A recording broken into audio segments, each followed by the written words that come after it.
Rasakan kehadiran Tuhan. Dia Bapa yang baik. Maukah kita berkata seperti Samuel? Bapa, ini aku, bicaralah. Saya percaya dan sangat yakin saat ini Bapa mau bicara untuk setiap kita.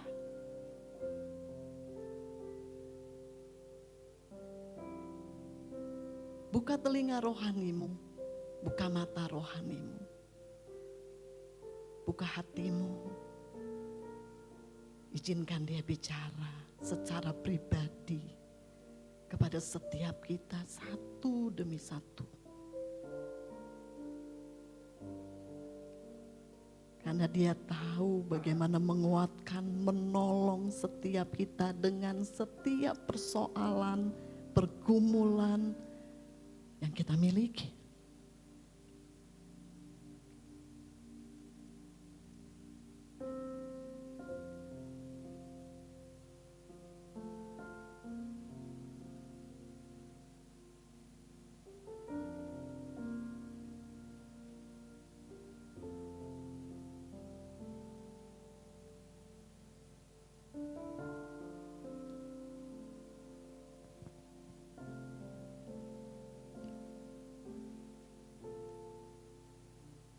Iya Bapa, terima kasih untuk kesempatan yang Kau berikan kepada kami pada pagi hari ini. Kami kembali memuji menyembah-Mu Tuhan. Kami merayakan kemenangan kami melalui pujian penyembahan kami. Untuk apa yang sudah Tuhan kerjakan sepanjang minggu ini dalam hidup kami. Bapa, Engkau sudah bicara kepada setiap kami. Secara pribadi, secara personal. Dan sebentar kami meluaskan dan mengizinkan Roh Kudus berkarya di dalam hidup setiap kami. Untuk kami mendengar, membaca, merenungkan kebenaran firman-Mu Tuhan. Tutup bungkus kami dengan kuasa darah-Mu Yesus.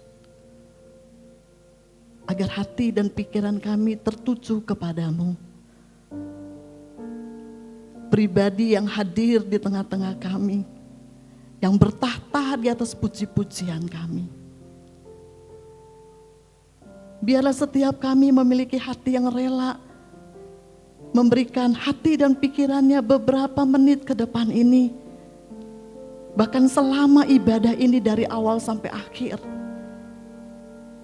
Untuk kami menikmati persekutuan dengan-Mu dan persekutuan dengan saudara seiman.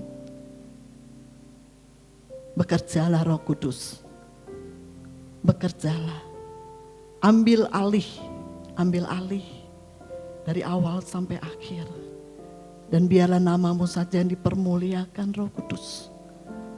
Di dalam nama Tuhan Yesus, sungguh kami bersyukur. Sungguh kami siap dan sungguh kami rindu ya Tuhan. Dalam nama Tuhan Yesus kami berdoa. Mari sama-sama katakan amin. Baik, puji Tuhan. Terima kasih buat tim Praise and Worship, pemusik yang sudah membawa kita masuk di dalam pujian penyembahan. Tadi Pak John bilang bahwa Tuhan bertahta di atas puji-pujian umatnya, amin. Kalau kita mengerti bahwa Tuhan bertahta di atas puji-pujian umatnya, harusnya kita memuji Tuhan dengan exciting, amin. Gak ada yang jangan begini, apalagi begini, cool gitu ya. Wah, ini bukan soal cool-coolan gitu kan, tapi ini bagaimana ekspresi kita ketemu sama Tuhan yang dahsyat, yang luar biasa, yang bertahta atas puji-pujian kita. Wow, nggak ada Tuhan yang seperti itu Bapak Ibu selain Yesus Kristus, amin. Yuk kita baca Matius 7 ayat 1 sampai 7. Nah, saya tambahin nih sampai 7 ya. Dalam perenungan saya, kok Tuhan gugah hati saya untuk baca yuk sampai ayat 6, maaf. Matius 7 ayat 1 sampai dengan 6. Ya. Puji Tuhan. Kita baca bergantian ya. Ayat ganjil saya, ayat 2, lalu ayat yang ke-6 kita sama-sama. Ya. Ayat kedua atau ayat genap Bapak Ibu Saudara sekalian. Yang bawa Alkitab, bukalah, yang enggak lihat di layar gitu ya. Oke, hal menghakimi. Jangan kamu menghakimi supaya kamu tidak dihakimi.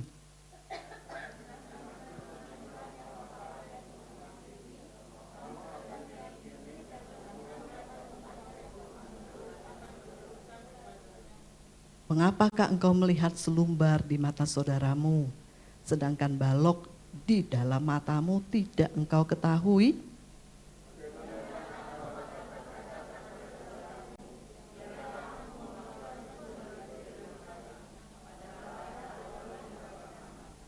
Hai orang munafik, keluarkanlah dahulu balok dari matamu, maka engkau akan melihat dengan jelas untuk mengeluarkan selumbar itu dari mata saudaramu. Sama-sama yuk. Jangan kamu memberikan barang yang kudus kepada anjing, dan jangan kamu melemparkan mutiaramu kepada babi, supaya jangan diinjak-injaknya dengan kakinya, lalu ia berbalik mengoyak kamu. Ya.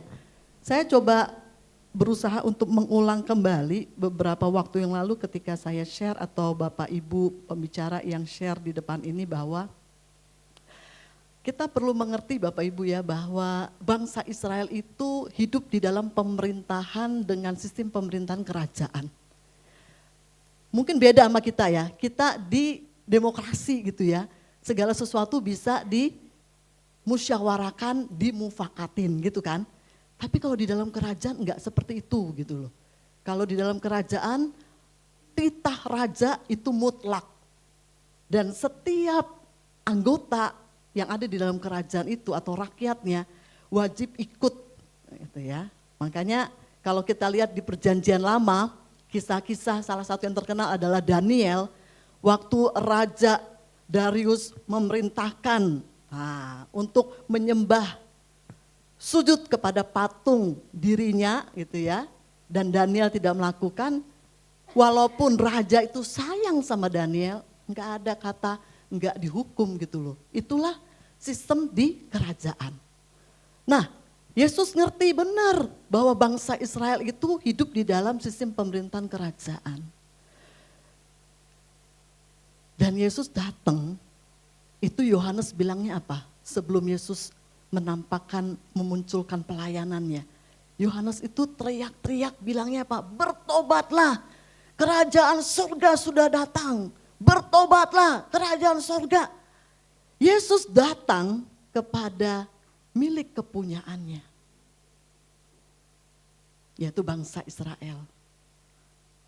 Sebagai raja sebenarnya dia kan. Tapi bangsa Israel tidak mengenalinya. Nah, yang saya mau tekankan di sini Bapak Ibu adalah kalau di dalam kerajaan, pemerintahan kerajaan dunia aja punya nilai-nilai, punya tatanan, punya peraturan, punya gayanya sendiri. Maka di kerajaan sorga Tuhan juga punya nilai-nilai, punya tatanan, punya aturan-aturan dan perintah-perintahnya. Nah ini khotbah di bukit ini Yesus sedang mengajarkan nilai-nilai.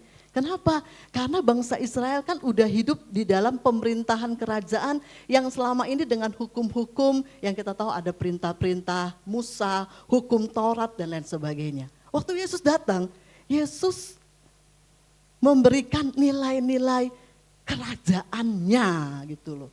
Itulah sebabnya khotbah di bukit ini sangat terkenal Bapak Ibu. Kenapa?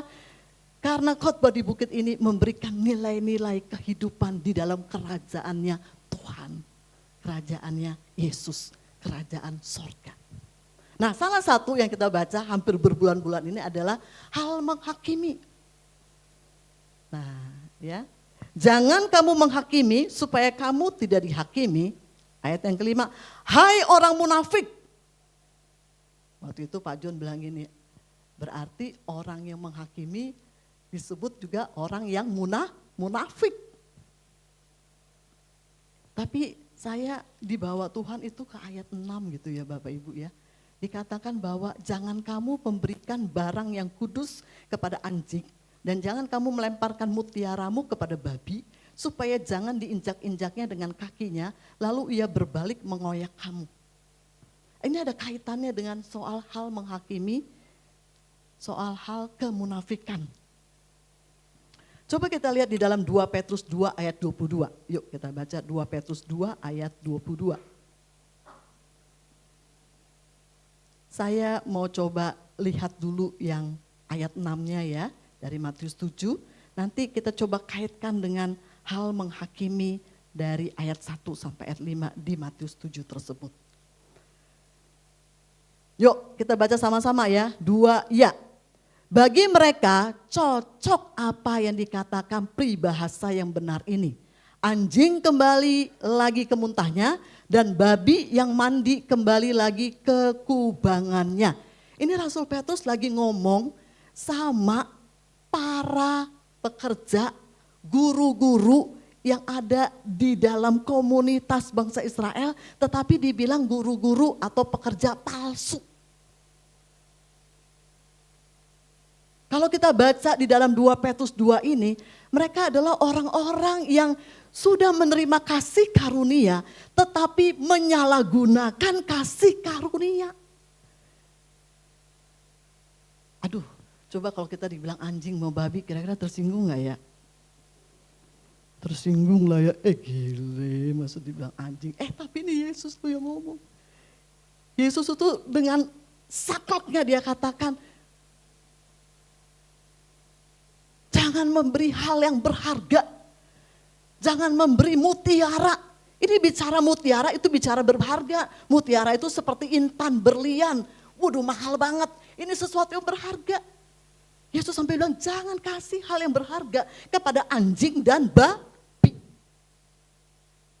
Nah kita mau lihat. Saya penasaran gitu loh ya. Tuhan ini kok bicaranya soal tentang anjing dan babi ya. Berarti 2 makanan yang paling leker gitu kan. Ya, yuk kita mau lihat ciri-ciri gitu ya, ciri-ciri daripada kedua binatang ini gitu ya. Ya sebenarnya kalau dalam perjanjian baru bangsa Israel itu menyebut bangsa di luar Israel itu anjing loh. Masih ingat ya waktu Yesus kasih perumpamaan tentang perempuan yang dia bilang bahwa perempuan itu bilang bahwa aku juga anjing juga makan remah-remah dari roti tuannya gitu ya.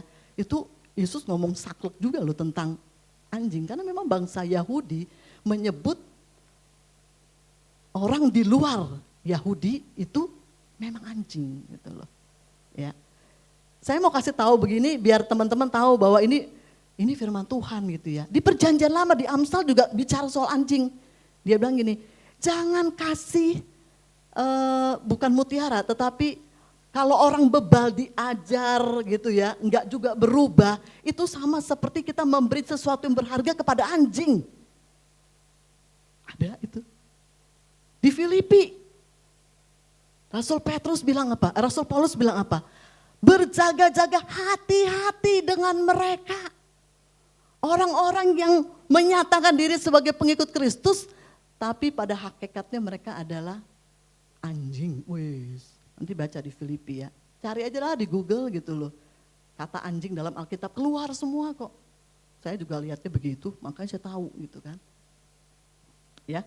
Nah, kita mau lihat, mau belajar ya. Aduh, sebenarnya saya juga Tuhan gentar juga ya ngebagiin ini ya gitu ya.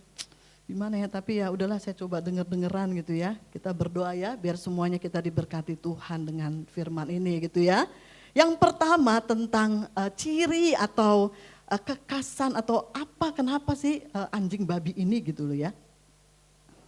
Bahwa ini sama-sama nih anjing kembali ke muntahnya, artinya kan dia udah makan yang baik dong. Tapi muntah lalu dimakan gitu, itu kan hal yang jorok gitu ya. Aduh maaf ya yang punya anjing gitu ya, maaf gitu ya. Ini bukan anjing peliharaan lah ya, ini anjing liar gitu, anjing liar ya.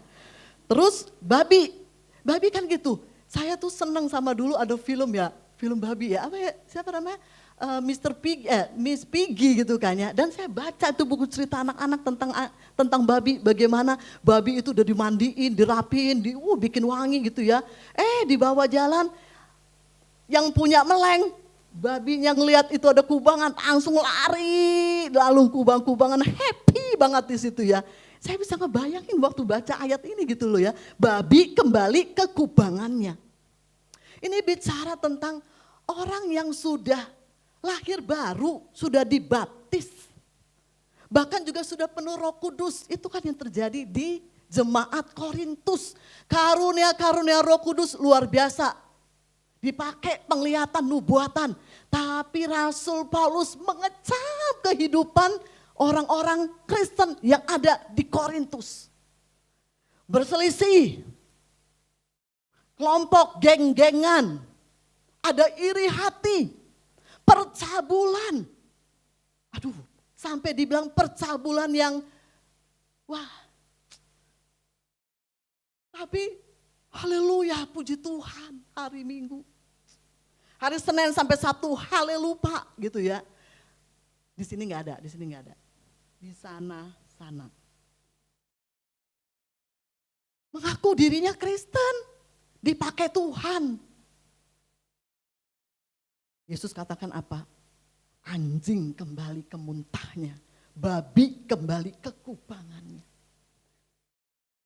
Ada kesempatan berbuat dosa. Udah dikasih tahu, firman Tuhan sudah ada. Kalau dilihatin mentornya, dilihatin koordinator FEMSI-nya, baik-baik, haleluya Kak. Ya, Kak. Amin Bu, amin. Ya. Tapi mentornya meleng dikit, kan mentor sama koordinator FEMSI enggak 24 jam bisa ngeliatin kita, betul? Tapi kita lupa ada mata Tuhan yang 24 jam. Alkitab mengatakan dia penjaga kita enggak pernah terlelap. Dia looking, dia lihat terus menerus. Enggak ada mentor kita, enggak ada kakak FEMSI kita. Ada kesempatan, lakukan lagi. Minggu bertobat. Senin sampai Sabtu lakukan lagi. Itu bukan bertobat. Bertomat ria. Tobat kumat. Kumatnya rame-rame lagi. Berjemaah gitu kan. Coba yang senyum-senyum pasti tahu tuh.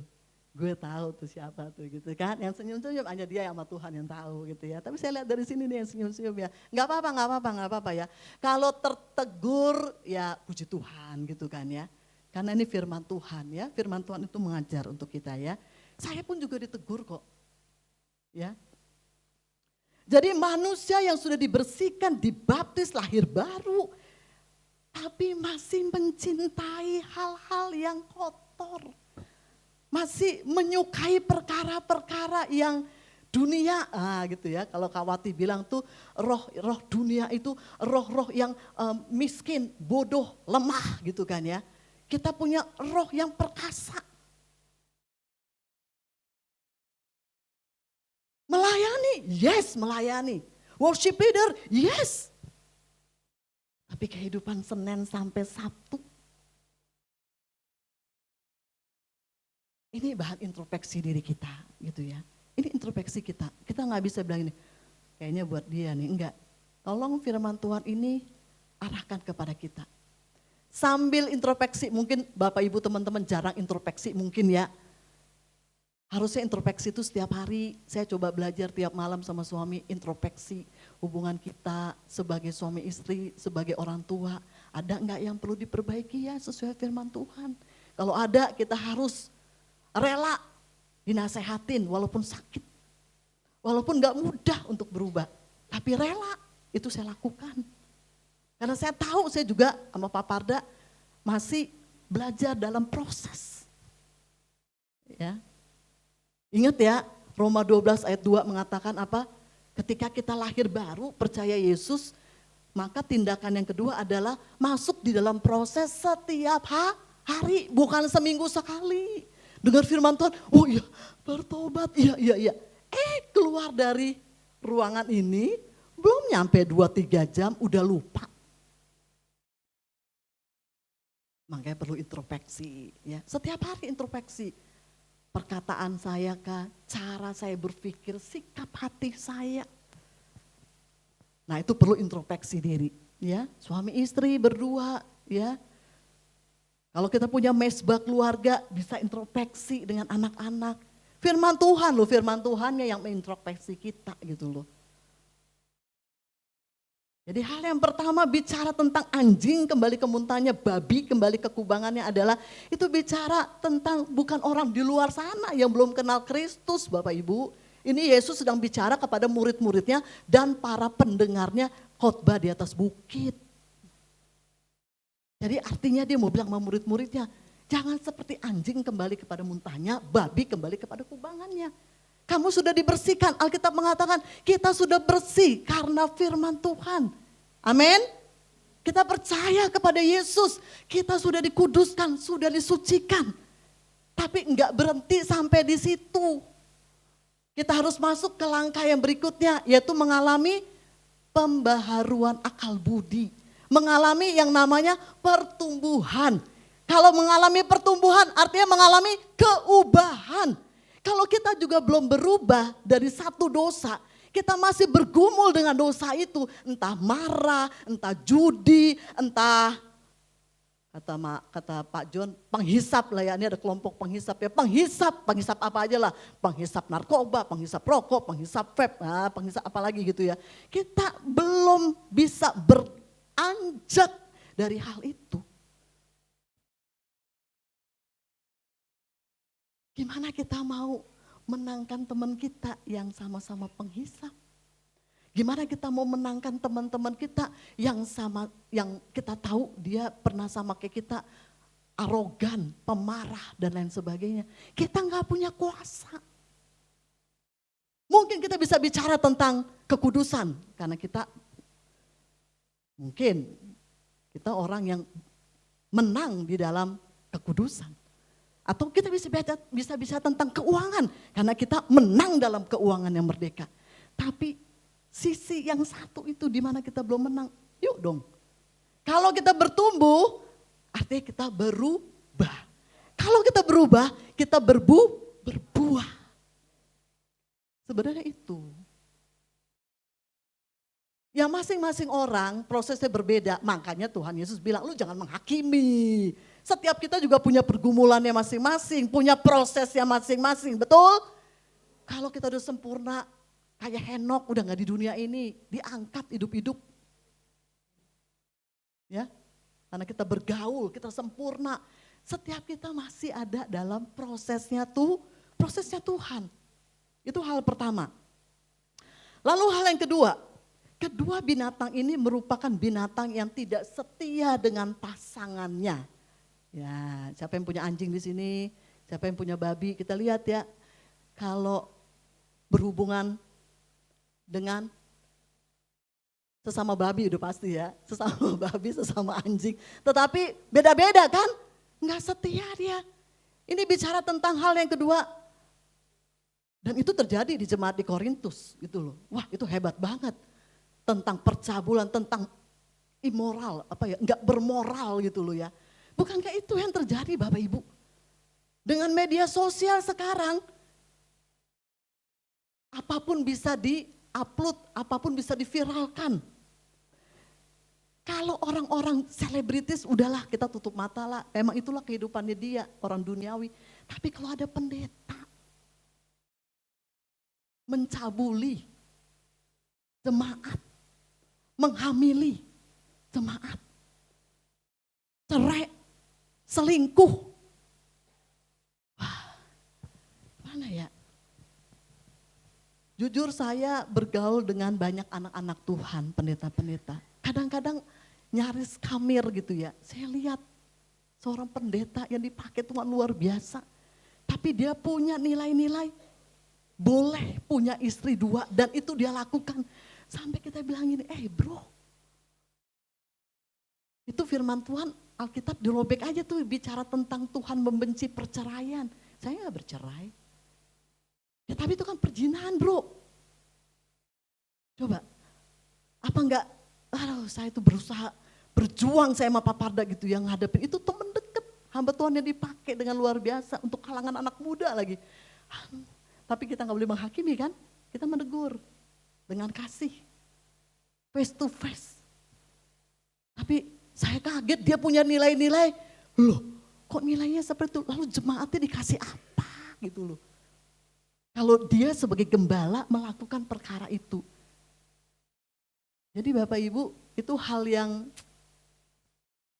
hari-hari ini adalah hal-hal yang menyakitkan sebenarnya, betul ya? Padahal dia sudah dipakai Tuhan, hamba Tuhan terkenal, memenangkan banyak jiwa. Tetapi dia jatuh dalam perkara itu. Dan itu dia lakukan. Kita bukan menghakimi dia, tapi kita mau belajar ya. Firman Tuhan mengingatkan kepada kita bahwa di dalam kerajaan sorga